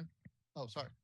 So I would assume that a big difference between A1 and B1 is cost, and you chose to say for B1 high cost. And so where is the high cost going? No, Not B1. B1 says high. This doesn't say high. So where is the money going in B1? So let me make some assumptions. In B1, under, the intent of creating a high quality pedestrian space, I think it was great that we added the historic heritage of downtown as part of that honors that heritage. We're still assuming, kind of like you saw in the 3rd Street Promenade, that the space in here is treated, is not asphalt anymore. It's paved with unit pavers or something of a similar quality that you might see on the fully flat version. So that's still a cost to reconstruct all that. It's also still the cost to, build the amenities. So really the incremental difference of the cost is the stormwater solution is really the difference in what that is, because we're assuming the quality of the paving and the treatments there are equal in either case. Okay, so that's curbs. Let's talk now about bikes. Another simple conversation. So the second key decision is how do we handle bikes? We know, I'm gonna go back one slide. We know the sort of varied feedback we got from all the different engagements. 60 or so % of survey respondents prefer to dedicated lanes. In the design workshops, people were really preferring locations parallel. So let's look at the two options. Parallel streets. So if we moved bikes off of state to parallel streets, Anacapa and Chapala, right, in some form, the opportunities and trade-offs to doing that, obviously moving that off maximizes pedestrian safety. It's got clear enforcement for police. What they've told us is they can enforce a simple yes or no question. Yes, you can ride your bike, or no, but enforcing speed is very challenging. So clear enforcement maximizes the free flow of movement and flexibility for activation. The trade-offs are that requires improvements to Anacapa and Chapala that have significant costs. So we don't know exactly what those are, but there are a number of challenges to doing that. There are driveways and turn lane conflicts on Anacapa and Chapala and the parallel streets, of which some of those would also need to be improved to get people from state to those parallel streets. More detail on that.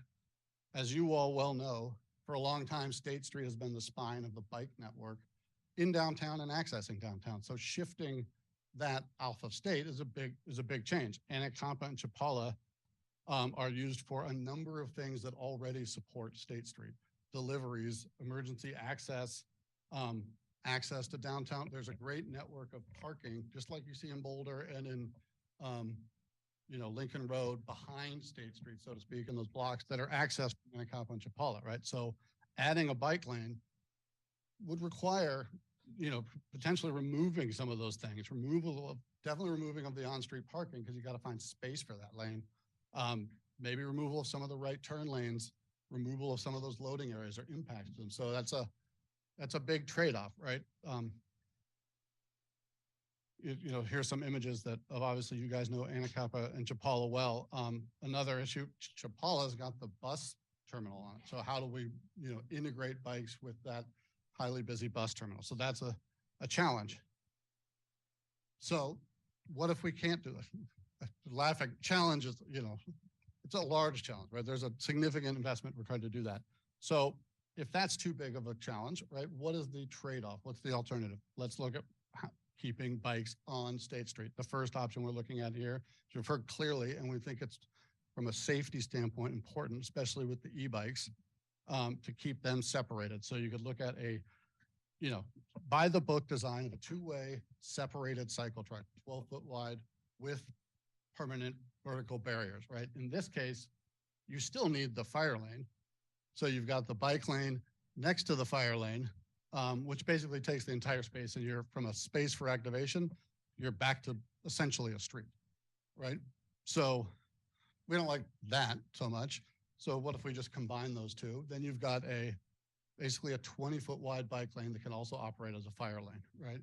And it has some pluses. It separates the bikes and pedestrians like we're talking about. It maintains the existing bike route. It doesn't require upgrades, but it has some challenges too. That wider bike lane will require additional elements to reduce speed. You know, there's a very clear separating the bikers and giving them that much space will encourage them to go fast because they're feeling separate and protected. And when we're talking about children and people of all abilities free flowing across that space, you could argue that's actually less safe, right? And then, you know, and then obviously from a programming and adaptability, we're taking 26 feet out of the center of this, we're reducing the adaptability and the potential for programming.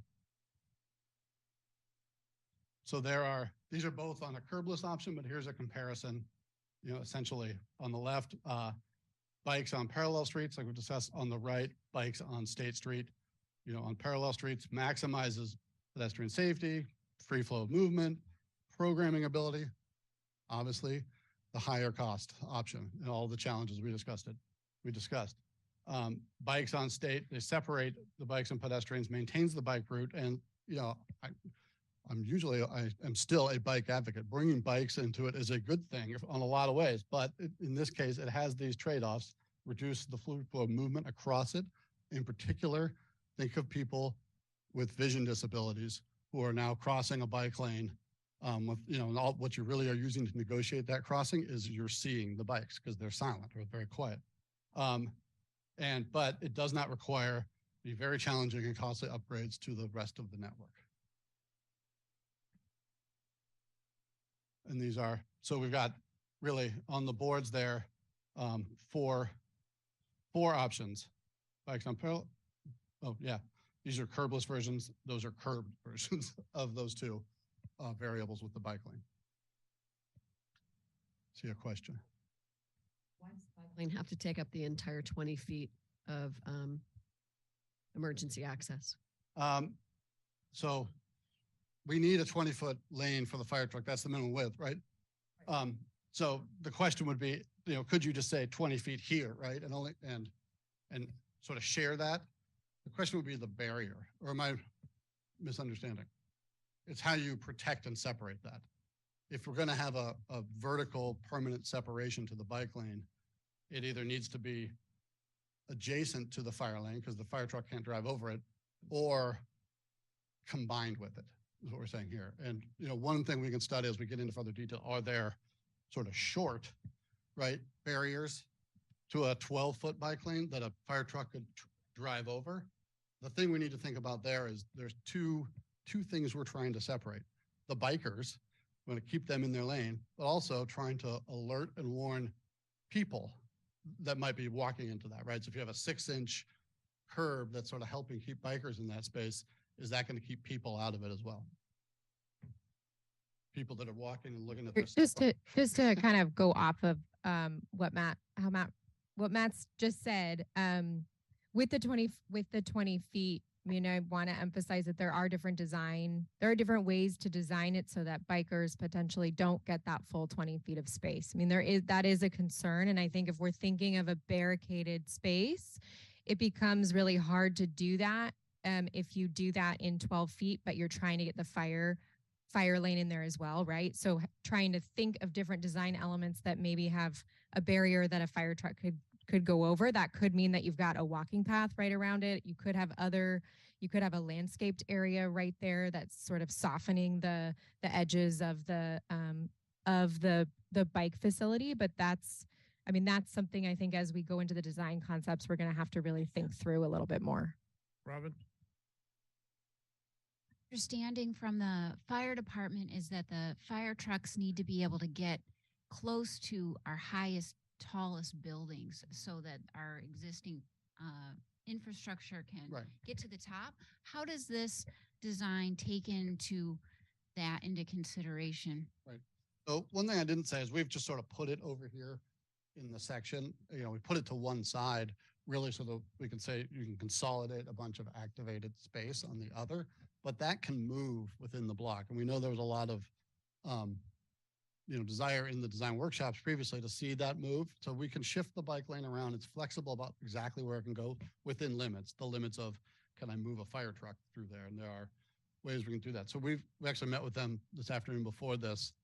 We know there are some taller buildings where you might have other operations, though there'll be specific sort of make sure we've got the right location and the right space for that. And as we develop it, we'll check in with them and make sure that they agree with it. Roxana? Thank you, Chair. Two quick questions.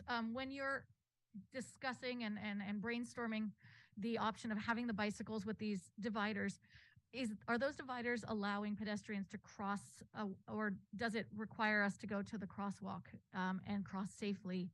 That's part of, as we take this beyond a admittedly cartoonish section, right?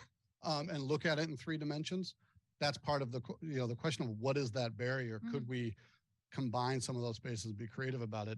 Some of the questions are, what are they vertically, physically, and then how frequent are they, right? Because if we're creating to make a really, I don't know what, over the top comparison, like a Jersey barrier, like a wall, right, down the whole thing, then we are reducing the ability, the free flow of movement to cross the street. So you want to have a permeability to that, right? But if it's super permeable, then it makes it easier for a kid to run in there, right? Which we're trying to encourage them to be in the space safely as well. So there are a lot of nuances and trade-offs. If we get into more detail, will be part of that discussion of can we do this safely, right? My second question actually is very connected to the first question, is this idea of making State Street pedestrian friendly and also accessible to all accessibility levels. I'm always thinking about ADA or the elderly. We've received a lot of public comment letters that come to all of us talking about how we've lost a lot of our drop-off zones, so elderly people can no longer make it to the middle of the block to access the theaters and so on.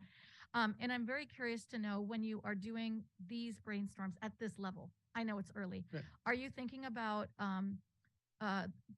the possibility of reintroducing our trolley? I don't know if that's been interesting enough to land on your list.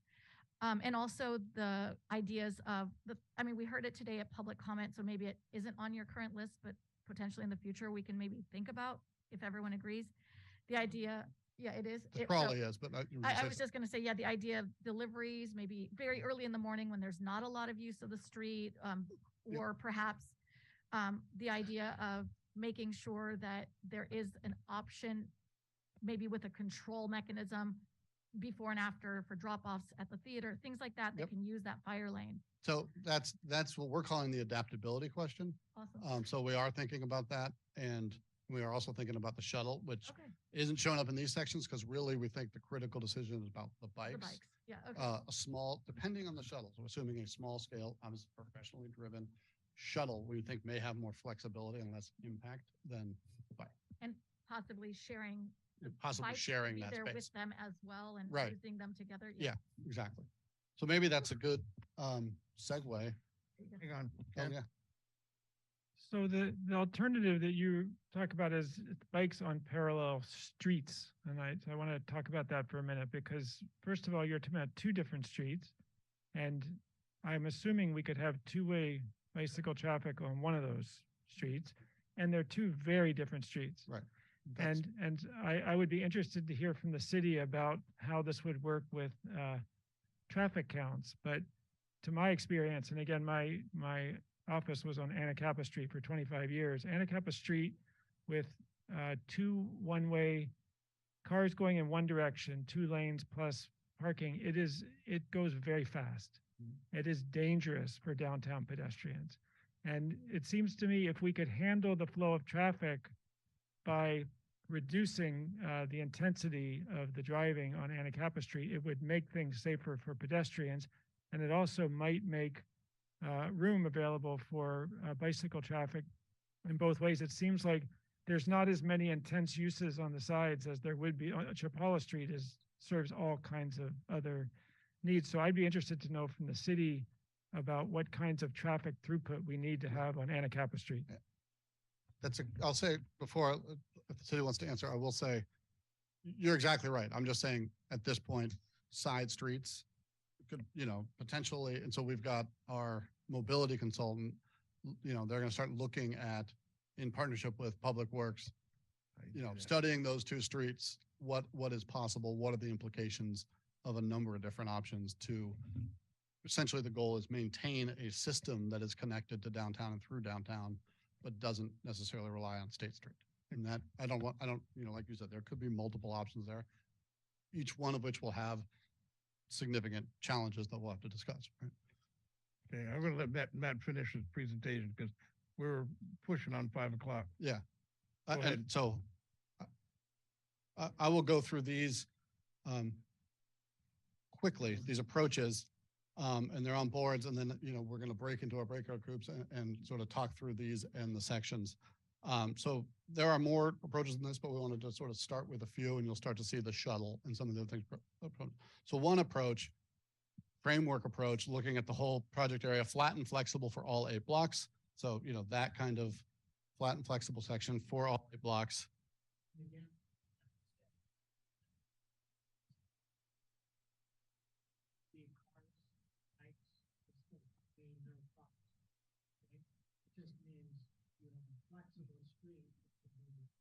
Close sometimes, Right.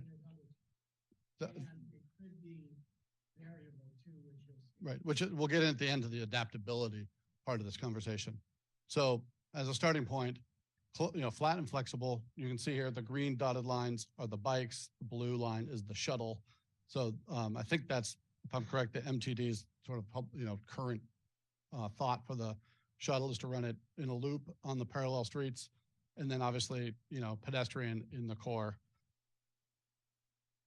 The opposite approach to that, still with one, section for all 8 blocks, the bikes in the center, you've got, basically simple diagram, bikes and shuttles combined in that space. We do think a benefit to that, and it depends on how frequent the shuttle is and a whole bunch of things, but mixing the shuttles with the bikes might actually slow the bikes down a little bit, give some control.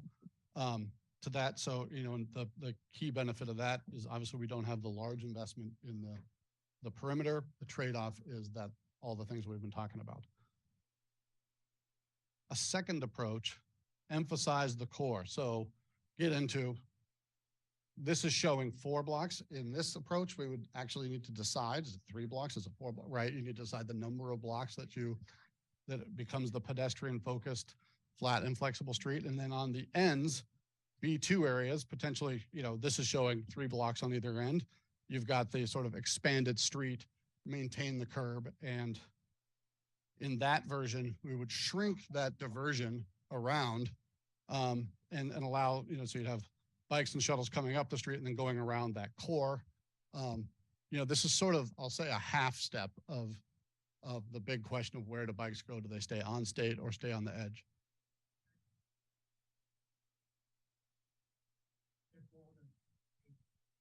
Oh, yeah.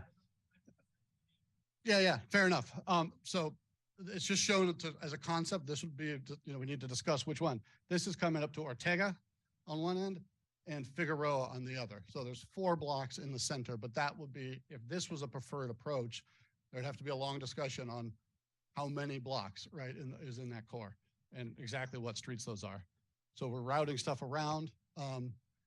This still has the implication of needing to invest in the perimeter streets, not as long, but there's a question there on once you're investing in that street, what's the order of magnitude? And then of course, the emphasize the core approach can still apply to keeping all of the circulation on State Street. So you could have your flat, flexible 4 blocks in the center and retain curbs on either end, like these 2 sections are showing. And that would be, essentially with the protected or separated space with bikes and shuttles in that space. And then the last one does the opposite of the one before, emphasizing the core. This emphasizes the edges. And, maybe a little counterintuitive, but what if we made the arts district and the entertainment district be the places where they're flat and flexible, and the core, which is less activated right now, still have the curbs and maybe more mobility in it.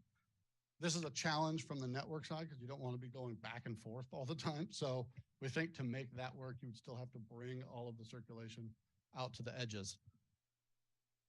But you could also, again, put it back in the middle, and you just get the trade-off we've been discussing about activation and safety on the bikes. So there's sort of 4.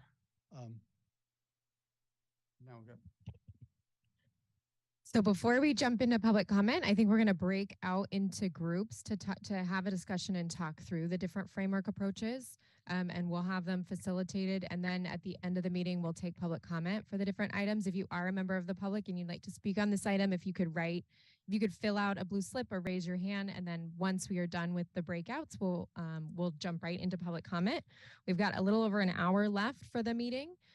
So Daniel and Matt, what do you think about 40 minutes, 30, 40 minutes to break out? That's right, 30 minutes. So we're going to have a group facing that wall where we have the diagrams, and then we're going to have a group facing these boards. Ryan will help you set it up on this side, and however you want to do it, but we could just do half and half and have relatively equal numbers of steering committee.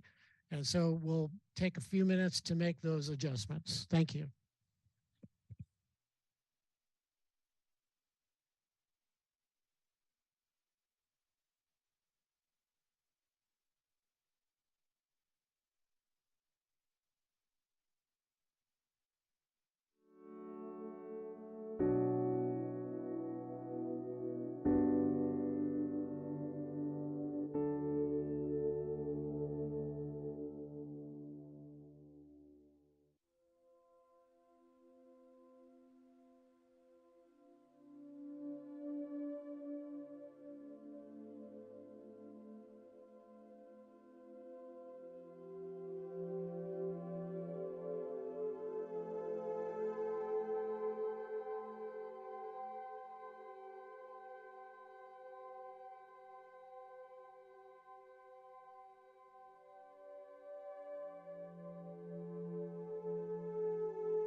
G for like bringing the meaty stuff today that we got to really dig in. So we really had a very engaged and interesting discussions. So We'll call it the tofu for all you vegetarians. No. Okay. I didn't feel the need to virtue signal today, but thank you. So on the just in general on the subject of curbs, we leaned towards no curbs with our group. There was a discussion. We did connect that to the length of the closure. So there's a question of, are we talking about 3 blocks in the center? Are we talking about with a long-term plan for more, or sort of the feasibility? Your new word. We worked with that. And on bikes, we had a split, but a majority of the group, I would say, leaned towards parallel streets. That being said, we spent a lot of time talking about if we did allow bikes to remain on State Street, all of the different design cues and things that would be utilized to slow them down. And slowing them down, meaning the bikes that are on State Street get slowed down, but also people who don't want to be slowed down on their bikes will choose to go someplace else to ride their bike. Right. If you give people a straight shot, they're going to go fast. Exactly right. And like that big wide fire lane, that would be a straight shot. Okay. Thank you, group. So anybody want to add anything? Very nice, very concise. Thank you. All right. Let's go to Hillary. Okay. For the other group. Thank you. So let's see. Okay, so on curbs, it was pretty. Sorry, these tiles are just. Wait. Okay. So curbs. It was pretty much consensus that curbless at least some places, and most of us said curbless all places. And there were some questions about cost and how it would function if vehicles were allowed to still be on the street at times or all the time. That it was more programmable, more adaptable, that there's plenty of ways to deal with stormwater capture that can be also nice design elements, and helps to define the area, have kind of a sense of place, allows parades, and that there could be some other possibilities, and this sort of bleeds into bikes, but other possibilities for queues for cyclists or pedestrians, possible sort of mountable pavers, some kind of, different cue to say, okay, in this area, do this, or, one of the other things for curbs is that there could be conditions that while it separates bikes or pedestrians, an emergency vehicle could still drive over it, right, if it's in the center. It's true. And question about impacts of construction on businesses and what that looks like. For bikes, no e-bikes was not a consensus, but was very strongly stated by some of the folks based on what they're seeing now. Others of us said there are engineering ways to slow things down, like the other group said. They do exist. It is possible, a bike of any type. But bike calming measures could be arrived at. Side friction, again, that's just sort of an engineering term to slow any kind of vehicle down. So when you feel more hemmed in, you naturally go slower, right? I've got a funny story on that. I'll tell you afterwards. Obviously, all of this has to be ADA compliant, but a trolley was mentioned, something that if it's combined in the fire lane, depending on what mode, finding a way to accommodate all users would be lovely, and we think it's probably possible. But there could also be temporal control, meaning either certain times of day, certain days of the week, there's more free flowing, say cycle traffic or what have you. And when it's sort of busier, maybe not, or they're sort of off to one side, or possibly to parallel streets. And it didn't make it up there, but parallel street piece is,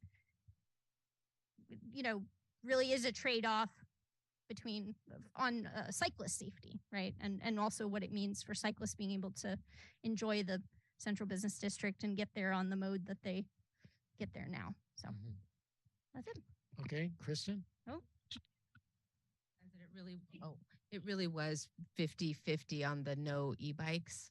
So just so I wouldn't put that as like a decided thing in our group there. But I just want to make a plea, really. I don't think that we're using our State Street Interim Operation Committee to be fully trying out experimental options. And it would be really great, I think, if this committee had things for bikes that you wanted tried so that we can, while we have this opportunity, we could try things on a block. So all of these things that we're talking about, maybe temporal controls, or maybe something down the middle, or maybe all of the maybes. Why not like one block for each trial, and we could have some actual information on how it works? I really think there's a disconnect between this interim time and the power of this committee to make recommendations that we really want to see what this looks like in action, and then make us do it. I think that's just a request. We could be feeding the interim ops team with these different ideas. One of the problems that we Ed? kind of thought about with regard to bikes is that bikes and programmable use of the space, some programmable use of the space would be in direct conflict. A concert or a dance or whatever, you couldn't have bikes running through it. The fire department can get through if they have to. Right. But if we're talking programmable space, there's a conflict there, which I think we've got to realize or accept, you know. We talked a little about, and it sounds like you guys did too, about adaptability, Mm-hmm. right? And, you know, and the difference between. Oh, yeah, sorry. We talked in our group, and it sounds like the other group did too, talk about the adaptability and some of the differences. And the key thing, just like Ed, you said, in the difference between these two options, the ones where you have the network in the, you know, surrounding in the perimeter, or the ones where you keep everything on state, that's a key difference in adaptability, right? If you wanted to throw a concert on 2 blocks, right? Now the bike lane is closed and there's nowhere for those bike users to go. So we talked, you know, in our group, we talked about the adaptability to add the shuttle and add things like that, but that's another part that we didn't talk about. Throw an event or want to sometime in the future pedestrianize the block. If you don't have the network, you're causing conflicts and challenges for that bike rider. They have to sort of temporarily route through regular streets. So it's an adaptability option. Well, we're just about out of time, but I feel like you said, Ken, we're delving into the true nuts and bolts, the technical details. And this is just not an easy problem to solve. It's a tough one. Yeah, on let's so see many if there's any levels. public comment before we close this. Yes, please. Okay, anybody from the public, Greta, online, or anybody in the audience? I don't see any raised hands. A quick reminder, if you do want to speak and you're participating remotely, please click the hand icon in your control panel. And I see no raised hands. Thank you. Right here. Oh. Take a microphone. Here we go. There we are. So it's about bikes, e-bikes in particular. I'm totally favorable to take out e-bikes from the State Street because they're extremely dangerous. I think if you make a survey and you count how many bike users go through State Street to go to any business or to stop over State Street, probably is less than 3%. 99% of the traffic of the bikes is through traffic only. So it doesn't add any value to State Street. In my view, it's much better to have an electric trolley that goes up and down on the State Street for tourists, for people that has mobility problem. And that is nice. I mean, they can run slowly. There is a driver that can ding, ding, ding, ding, ding. So everybody can perceive it, that a vehicle is arriving. So no one is at risk. And they can go up and down the State Street. But bikes, I totally agree with you. Move to Anacapa Street and make Anacapa Street only 1 lane for cars and 2 lanes up and down for bikes, and you have fixed the problem. All the e-bicycle stalls that are at any crossroad can be moved on the side instead of having on the State Street is on Carrillo instead on the other side of the corner. And I believe anybody who want to go any place with a bike can go and just walk a half block, and that is not a problem for anybody. Yeah. I'm just thinking, what if you did both? You had the bike lanes for people who want to go from point A to point B, but you still allow bikes to carefully in a controlled way on state. So just throw that out. You could do both depending Yeah, on. don't go there. I'm trying to bridge. I the- know, the I gap. know. Okay. Bob. Thanks, Joe. Hi, thanks for having us, and especially in the breakout groups.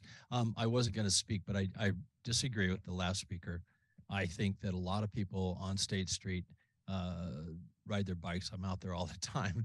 A lot of it's pleasure riding, families with kids, and a lot of it's some of it's commuters, some people that just want to ride by, but some of them are people that come to our businesses, and they really want to drive up pretty close to your business. And so I think that's really underrated. And I do think that, as we talk about eliminating e-bikes, sure, my gut feeling is like, yeah, get rid of them because they're dangerous. But e-bikes are probably going to be more popular than regular bikes. And, you can say pedal assist or not, but I think curbing whatever that term was to sort of stop them from going so fast is important. But bikes really do come to businesses, at least mine and most of the ones I see. Thanks. All right. One last comment. I heard this from Diane. Tell them what you told me. The best meeting ever. Thanks. I think some of us have been Chopping. I've been waiting for this since I was appointed, almost 2 years ago, wasn't it? Yeah. Yes, feels like 5. Feels like it. But we've been waiting to get into the nuts and bolts. And so I really appreciate this. And Thank you. it's much more exciting and real to me now. Great. All right. We'll keep it up. There'll be Okay. a lot more issues to tackle. You ready to wrap it, Daniel? Let's wrap it. Okay, next meeting is April 17th, 3 to 6, location to be determined. It'll be at the Faulkner Gallery. At the Faulkner library. Gallery. I unfortunately will not be at the next meeting. My ableist vice chair here, Ken, will chair that particular meeting. So have a great time and make sure you make it, what? And flat, and that flexible, one and fun. exactly. Yeah, looking forward to seeing everybody in April. And if you have questions about any of the stuff that we talked about today, or you want to see more examples, or you'd like to see some of the studies that were presented on the different pedestrian malls, you can just email me directly and I can get you that information. Yeah. I have one question. This is for Daniel and Matt. So in that next meeting on April 17th, will you be presenting some schemes that you guys have developed? Yeah. Hmm? Some schemes. Schemes. More Okay. So details. just as kind of a looking ahead, that next meeting, you're going to see the draft concepts, and then we're going to open it up to the public after that, likely closer to May timeframe, because our meeting is at middle of April. And we'll be doing outreach kind of that full month between April and May and end of May to try to get out and hear from community members on what they want to see. There's also likely going to be another survey that goes out that asks questions related to the different concepts. Okay. To say, so Go ahead. again, community input will be more informed if we are trying some of these things out. So it needs to be as a recommendation from this committee, however you do that before we leave, or presented by staff summarizing what some of these are. But it really, before that survey, if the community could see what we mean by separated or this way or that way, then they could be more informed in their input. Yeah. Again, Kristen, you, Megan, and Michael are our liaisons to council. So you were at this meeting, you've heard these things. I would pass that on to council directly. Yeah. Michael. No, get a microphone. We can do that. Maybe the chair can ask Tess to have Public Works come and report back on what they did in terms of trying to work Well, with in the fact, bikes. what we'll do it And under then maybe Brian's. for our next meeting, that then we can perhaps iterate off of what they've done and see if there's a better. Great suggestion. We'll Can I make, make we'll one make that quick happen. suggestion on that? Go Bree? ahead. Maybe we could have a subcommittee focus around possible types of equipment, pilot programs, and then be able to come back and kind of have suggestions as to places, times, things, ways we can do it. Yeah, yes. Denver, we're working on a 2-block pilot closure of a street that sort of goes, it would be across the mall. But it's actually a street that crosses it. So it's very similar to this. It's an actual road. So I will send you that because we've got, all movable objects, how we're going to pilot closing that and budget. So just to inform you of what that could look like. Yeah. Okay. Well, everybody, thank you for your participation today. Have a great evening. See you guys in April. At least you guys will.